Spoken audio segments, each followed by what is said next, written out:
এই বাতৰি পৰিৱেশন কৰিছে আপোনালোকৰ সংবাদ মাধ্যমত যে এটা ঠগ প্ৰবঞ্চকৰ চক্ৰই নিজকে বিভিন্ন ডেভেলপমেণ্ট কাউন্সিলৰ অফিচ বিয়েৰাৰ বা OSD বা এনেকুৱা ধৰণৰ কিবা পদত থকা বুলি কৈ কিছু ব্যৱসায়িক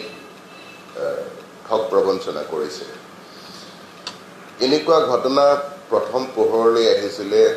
2016-17 চনত। গুৱাহাটী পুলিচত তেতিয়া কেছ ৰেজিষ্টাৰ হৈছিলে, দিছপুৰ থানাত দুটা কেছ ৰেজিষ্টাৰ হৈছিলে, আৰু তেতিয়া এজন প্ৰবঞ্চক ঋষিৰাজ কৌদিন্য, এজন আৰু প্ৰবঞ্চক বিজু দাস, তেওঁলোকক পুলিচে গ্ৰেপ্তাৰ কৰিছিলে আৰু সেই প্ৰবঞ্চক চক্ৰটো ভঙা হৈছিলে। যদিও পুলিচৰ একশ্যন হ'ল তেতিয়া, তাৰ পিছতো নতুন নতুন প্ৰবঞ্চক চক্ৰ এনেধৰণৰ কাৰ্যকলাপত লিপ্ত হৈ থাকিল। এই প্ৰবঞ্চক চক্ৰটোৱে তেওঁলোকে সহজতে ধন ঘটিবলৈ প্ৰবঞ্চনাৰ আশ্ৰয় লয়। আমাৰ অসমত আপোনালোকে জানে যে বিভিন্ন ডেভেলপমেণ্ট কাউন্সিল আছে, ধৰি লওক মটক ডেভেলপমেণ্ট কাউন্সিল, আমৰিকাৰ্বি development council, Sonowal Kachari development council, Adivasi development council. এই বিভিন্ন কাউন্সিলৰ নামত বা এতিয়া এই বৰ্তমান যিটো কেছ আমি কৰি আছোঁ সেইটো ঘটনাত দেখা গ'ল যে তেওঁলোকে অসম চৰকাৰৰ আসাম ষ্টেট ডিজাষ্টাৰ মেনেজমেণ্ট অথৰিটিৰ নামতো তেওঁলোকে প্ৰবঞ্চনাৰ আশ্ৰয় ল'লে। এই বিভিন্ন ডেভেলপমেণ্ট কাউন্সিল বা বিভিন্ন চৰকাৰী কাৰ্যালয়ৰ বিভিন্ন কামত কণ্ট্ৰেক্ট এৱাৰ্ড কৰে ছাপ্লাইৰ কাৰণে। গতিকে এই প্ৰবঞ্চক চক্ৰটোৱে নিজাববীয়াকৈ তেওঁলোকে কিছুমান ভুৱা টেণ্ডাৰ ডকুমেণ্ট প্ৰিপেয়াৰ কৰে, কিছুমান ভুৱা ৱৰ্ক অৰ্ডাৰ উলিয়াই আৰু ভুৱা পাৰ্চেজ অৰ্ডাৰ উলিয়াই ছাপ্লাই দিবৰ কাৰণে, মানে ছাপ্লাই যিটো কণ্ট্ৰেক্ট দিবৰ কাৰণে। আৰু এনেকুৱা ধৰণৰ সেই ৱৰ্ক অৰ্ডাৰবিলাক হ'ল, ধৰি লওক কম্বল ছাপ্লাই দিব লাগে 1 লাখ কম্বল, বেডশ্বীট ছাপ্লাই দিব লাগে, পিলো কভাৰ ছাপ্লাই দিব লাগে, বাল্টি বাকেট মাগ এইবিলাক ছাপ্লাই দিব লাগে। এনেকুৱা বিভিন্ন কিছুমান মেটেৰিয়েল ছাপ্লাই দিয়াৰ ভুৱা কিছুমান ৱৰ্ক অৰ্ডাৰ আৰু পাৰ্চেজ অৰ্ডাৰ বনায়। তাৰপিছত এই গোটেই চক্ৰটোৱে তেওঁলোকৰ চিনাকি মানুহ বা তেওঁলোকৰ কিছুমান এজেণ্টৰ জৰিয়তে অসমৰ বাহিৰৰ বিজনেছমেনক কণ্টেক্ট কৰে আৰু কয় যে যদিহে আপোনালোকে বস্তু ছাপ্লাই দিব বিচাৰে অসম গভৰ্ণমেণ্টৰ এই ডেভেলপমেণ্ট কাউন্সিলত, তেতিয়াহ'লে আমাক কণ্টেক্ট কৰিব পাৰে, আমি আপোনালোকক এই কণ্ট্ৰেক্ট লোৱাত সহায় কৰি দিম অলপ কমিশ্যনৰ বিনিময়ত। আৰু এই বিজনেছমেনসকলক বিশ্বাস জন্মাবলৈ তেওঁলোকে কিছুমান পন্থাৰ আশ্ৰয় লয়। এই পন্থা প্ৰথমতে তেওঁলোকে দেখুৱায় যে এইটো হ'ল ৱৰ্ক অৰ্ডাৰ আৰু এইখিনি হ'ল টেণ্ডাৰ ডকুমেণ্ট, ইয়াত পকেট টেণ্ডাৰ হ'ব আৰু আপোনালোকে একো কৰিব নালাগে, আপোনালোকৰ ডকুমেণ্ট যিখিনি আছে আমাক দি দিব, বাকী অফিচৰ কামখিনি আমি কৰি ল'ম। বিজনেছমেনখিনি সহজতে হ'ল যায় এওঁলোকৰ এই প্ৰবঞ্চক চক্ৰটোৰ যি ধৰণৰ কথা বতৰা বা কৌশলত, আৰু তেওঁলোকে কণ্ট্ৰেক্ট ল'বলৈ বা ছাপ্লাই দিবলৈ ৰাজি হয়। আৰু তেওঁলোকৰ যি ডকুমেণ্ট দৰকাৰ এই কণ্ট্ৰেক্টটো ল'বলৈ, সেই ডকুমেণ্টখিনি এই প্ৰবঞ্চক চক্ৰটোক দি দিয়ে।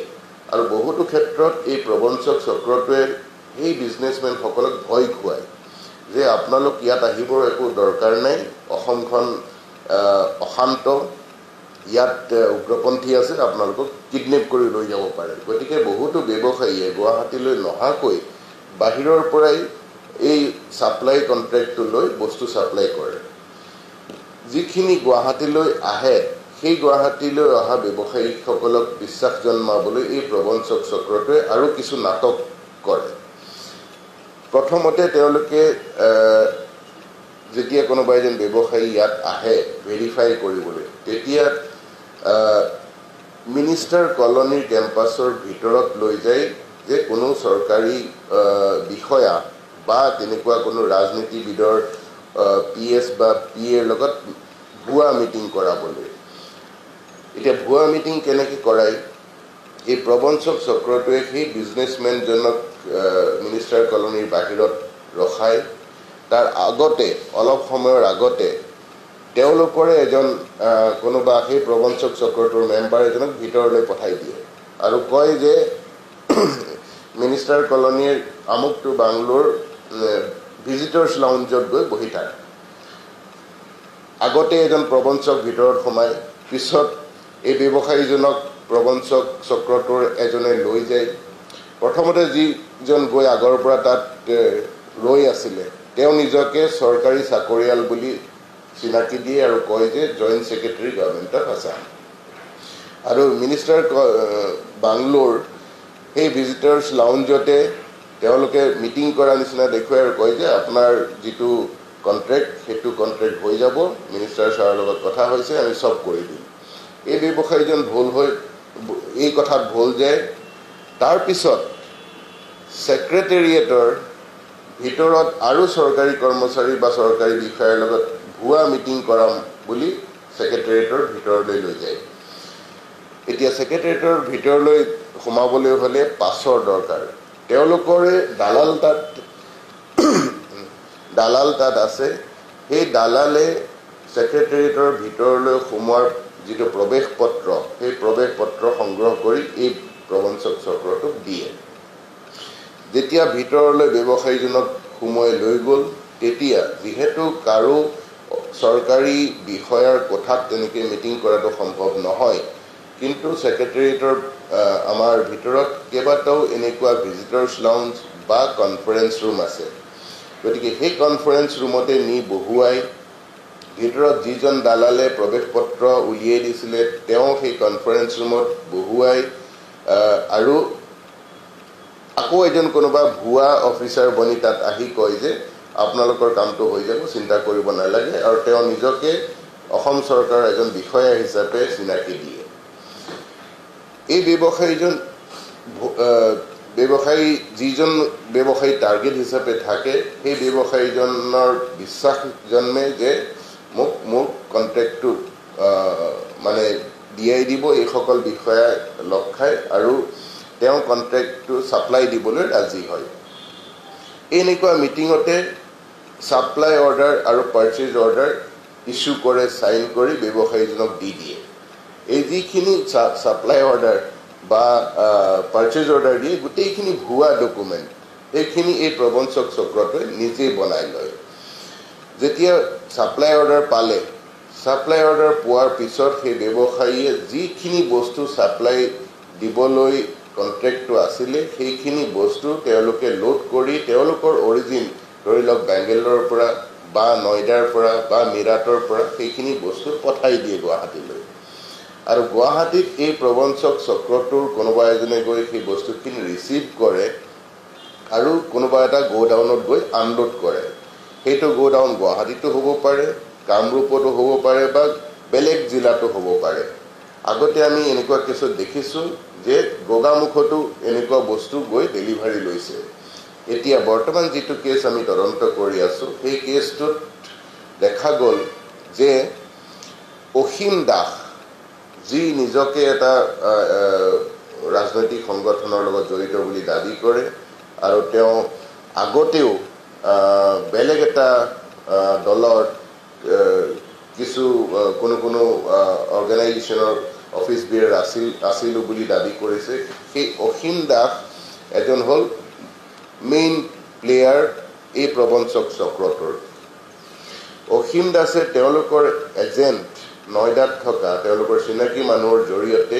এই সানি ব্ৰেজা বুলি এজন ব্যৱসায়ীক কণ্টেক্ট কৰিলে আৰু সেই সানি ব্ৰেজা হ'ল নয়ডাৰ স্থিত প্ৰণ্টাষ্টিক IT প্ৰাইভেট লিমিটেড নামৰ কোম্পানীটোৰ প্ৰপ্ৰাইটৰ এই সানি দাস আৰু তেওঁৰ ককায়েকক কনভিন্স কৰিলে যে 250 কোটি টকাৰ ছাপ্লাই অৰ্ডাৰ হ'ব আদিবাসী ডেভেলপমেণ্ট কাউন্সিলৰ পৰা গতিকে তাত পাৰ্টিচিপেট যদি কৰিবলৈ মন আছে অসীম দাস আৰু তেওঁৰ প্ৰবঞ্চক চক্ৰটোৰ লগত যাতে কণ্টেক্ট কৰে ইমান কথাত ভুল গ'ল এওঁলোকৰ এই প্ৰবঞ্চক চক্ৰটোৰ শেষত গৈ এই ফণ্টাষ্টিক আইটি প্ৰাইভেট লিমিটেডৰ সানি ব্ৰেজা আৰু তেওঁৰ ককায়েকে এই ছাপ্লাইটোত পাৰ্টিচিপেট কৰিবলৈ ৰাজি হ'ল আৰু যদিও 250 কোটি টকাৰ ছাপ্লাই অৰ্ডাৰ আছিলে তেওঁ প্ৰথমতে 4 কোটি টকাৰ ছাপ্লাই অৰ্ডাৰ যিটো বেডশ্বীট আৰু পিলো কভাৰ 75000 পিস বেডশ্বীট আৰু পিলো কভাৰ ছাপ্লাই দিবলৈ প্ৰথমতে ৰাজি হ'ল আৰু এই কোম্পানীটোক প্ৰথম কনভিন্স কৰালে মিনিষ্টাৰ কলনীৰ ভিতৰলৈ নি তাতে এজন প্ৰবঞ্চকৰ সদস্য এই দলটোৰ সদস্য তেওঁৰ নাম হ'ল বিৰিঞ্চি বৰকটকী তেওঁ ডাইৰেক্টৰেট অফ স্মল ছেভিংছৰ ৰিটায়াৰ্ড পাব্লিচিটি অফিচাৰ আৰু তেওঁ এনেকুৱা কাম কাজৰ কাৰণে আগতে ছাছপেণ্ডো হৈছে কেইবাবাৰো তেওঁক আগতীয়াকৈ মিনিষ্টাৰ কলনীৰ ভিতৰত সোমোৱাই দিলে আৰু তেওঁক ক'লে যে তেওঁ অসম চৰকাৰৰ জইণ্ট ছেক্ৰেটাৰী হিচাপে চিনাকি দিব এই বিৰিঞ্চি বৰকটকী তেওঁ নাম ল'লে joint secretary BN Sharma Assam গভৰ্ণমেণ্টৰ তেওঁ গৈ মিনিষ্টাৰ কলনীৰ বাংলো নাম্বাৰ 9ৰ যিটো ভিজিটৰ্ছ লাউঞ্জ তাত আগৰ পৰাই ৰৈ থাকিলে অসীম দাসে এই সানি ব্ৰেজাক ভিতৰলৈ সোমোৱাই লৈ গ'ল মিনিষ্টাৰ কলনীৰ আৰু তাত গৈ এই ভুৱা জইণ্ট ছেক্ৰেটাৰী BN শৰ্মাৰ লগত মিটিং কৰাই দিলে আৰু BN শৰ্মাই তাত এচিউৰেঞ্চ দিলে সানিক যে আপোনাৰ কামটো হৈ যাব তাৰ পিছত এই প্ৰবঞ্চক চক্ৰটোৰে আৰু এজন মেইন প্লেয়াৰ আছে দেৱপ্ৰকাশ ভাগৱতী বৰ্তমান তেওঁ গুৱাহাটী চেণ্ট্ৰেল জেইলত আছে CIDয়ে এনেকুৱা এটা প্ৰবঞ্চনাৰ গোচৰতে এই দেৱপ্ৰকাশ ভাগৱতীক গ্ৰেপ্তাৰ কৰিছে আৰু আমিও এই কেছটোত তেওঁক শোন এৰেষ্ট কৰিছোঁ আৰু আজি আমাৰ পুলিচ কাষ্টডিত আমি দেৱপ্ৰকাশ ভাগৱতীক পাম দেৱপ্ৰকাশ ভাগৱতীৰ এখন ফৰ্চুনাৰ গাড়ী আছে সেই ফৰ্চুনাৰ গাড়ীত সানি ব্ৰেজা যিজন আমাৰ কমপ্লেইনেণ্ট তেওঁক বহুৱাই অসীম দাস দেৱপ্ৰকাশ ভাগৱতী আৰু এই সানি ব্ৰেজা আসাম ছেক্ৰেটাৰিয়েটৰ ভিতৰত সোমাই যাৰ কাৰণে পাছ উলিয়াই দিয়ে এই দালাল নিৰঞ্জন দাসে তাতে মাইন্স এণ্ড মিনাৰেলছ ডিপাৰ্টমেণ্টৰ কনফাৰেন্স ৰুমত গৈ বহে আৰু সেই সময়তে আকৌ BN শৰ্মা জইণ্ট ছেক্ৰেটাৰী যিজন ভুৱা এই বিৰিঞ্চি বৰকটকীৰ আৱিৰ্ভাৱ হয় তাতে বহি আকৌ মিটিং কৰে আৰু ভুৱা কিছুমান ছাপ্লাই অৰ্ডাৰ আৰু পাৰ্চেজ অৰ্ডাৰ সানি ব্ৰেজাক দিয়ে এই ডকুমেণ্টখিনি পোৱাৰ পিছত তেওঁলোকে কেইবাখনো ট্ৰাকত ৭৫,০০০ বেডশ্বীট পিলো কভাৰ নয়ডাৰ পৰা গুৱাহাটীলৈ পঠায় আৰু সেই ট্ৰাকখিনি গুৱাহাটীত ৰিচিভ কৰে এজন ব্যক্তিয়ে যাৰ নামটো মই বৰ্তমান নকওঁ ইনভেষ্টিগেশ্যনৰ খাতিৰত তেওঁক আমি বিচাৰি আছোঁ ৰিচিভ কৰি গোটেই ট্ৰাকখিনি কামৰূপ জিলাৰ চাংচাৰীৰ এটা গোডাউনলৈ লৈ যায় আৰু গোডাউনত নি আনলোড কৰে আনলোড কৰাৰ পিছত কেইদিনমান পিছতে এই যিজন ব্যক্তিয়ে সেইখিনি চমজি লৈছিলে তেওঁ সেই তাৰ পৰা বস্তুখিনি লৈ গৈ বাহিৰৰ অপেন মাৰ্কেটত বিক্ৰী কৰি দিয়ে যেতিয়া এই ফণ্টাষ্টিক IT প্ৰাইভেট লিমিটেডৰ কোম্পানীয়ে বস্তু ছাপ্লাই দিয়াৰ পিছত তেওঁলোকৰ পেমেণ্ট নোহোৱা হ'ল তেতিয়া তেওঁলোকে কুৱেশ্যন কৰিবলৈ আৰম্ভ কৰিলে আৰু এই প্ৰবঞ্চক চক্ৰটোৱে এভইড কৰিবলৈ ধৰিলে আৰু শেষত এই কোম্পানীটোৱে যি অলৰেডি বস্তু ছাপ্লাই দিলে আৰু এই প্ৰবঞ্চক চক্ৰটোৱে 85 লাখ ছিকিউৰিটি মানিও লৈছে এই ছিকিউৰিটি মানি এই কোম্পানীটোৰ পৰা লৈছে তেওঁলোকে এটা ফাৰ্মৰ একাউণ্টৰ নামত আৰু সেই ফাৰ্মখন হ'ল এই যিজন অভিযুক্ত অসীম দাস তেওঁৰ ভাতৃৰ ফাৰ্ম আমি সেইখিনিও তথ্য যোগাৰ কৰিছোঁ আৰু তাত যে বেংকৰ ট্ৰেনজেকশ্যন হৈছিলে সেইখিনি তথ্য বৰ্তমান আমাৰ হাতত আছে যেতিয়া বেছিকৈ সন্দেহ হ'ল যে সঁচাকৈ এই লোকসকল আদিবাসী কাউন্সিলৰ লগত জড়িত হয়নে নহয় বা সঁচাকৈ তেওঁলোকে আমাক কন্ট্ৰেক্টটো দিছিলে নে নাই সন্দেহ হোৱাৰ পিছত এই কোম্পানীটো গুৱাহাটী আৰক্ষীৰ কাষ চাপে আৰু আমি এটা কেছ ৰেজিষ্টাৰ কৰি তদন্তত আগবাঢ়োঁ আৰু সেই তদন্ত আগবাঢ়ি আমি বৰ্তমান তথ্যখিনি পাইছোঁ যে অসীম দাস, দেৱপ্ৰকাশ ভাগৱতী, বিৰিঞ্চি বৰকটকী, নিৰঞ্জন দাস আৰু তেওঁলোকৰ লগত বাকী কেইবাজনো ব্যক্তি জড়িত হৈ আছে। তেখেতসকলৰ মই নাম বৰ্তমান উল্লেখ নকৰোঁ। এই চক্ৰটোৱে এই বিজনেছমেনজনক বহু কোটি টকাৰ মানে ঠগ প্ৰবঞ্চনা কৰিলে আৰু এই প্ৰবঞ্চক চক্ৰটোৰ বিৰুদ্ধে আমাৰ দিছপুৰ থানাতো এটা গোচৰ ৰুজু হৈ আছে আৰু সেই দিছপুৰ থানাৰ যিটো গোচৰ সেইটোৰ আমি তদন্ত আগবঢ়াই নিছোঁ। তাতো দেখা গৈছে যে একেটা এই প্ৰবঞ্চক দলেই বেংগালুৰুৰ এটা কোম্পানী মেনফো এক্সপৰ্টছ, সেই কোম্পানীটোকো এনেকৈ ঠগ প্ৰবঞ্চনা কৰি তেওঁলোকৰ পৰা এৰাউণ্ড 3.7 crore টকাৰ লুটিলে।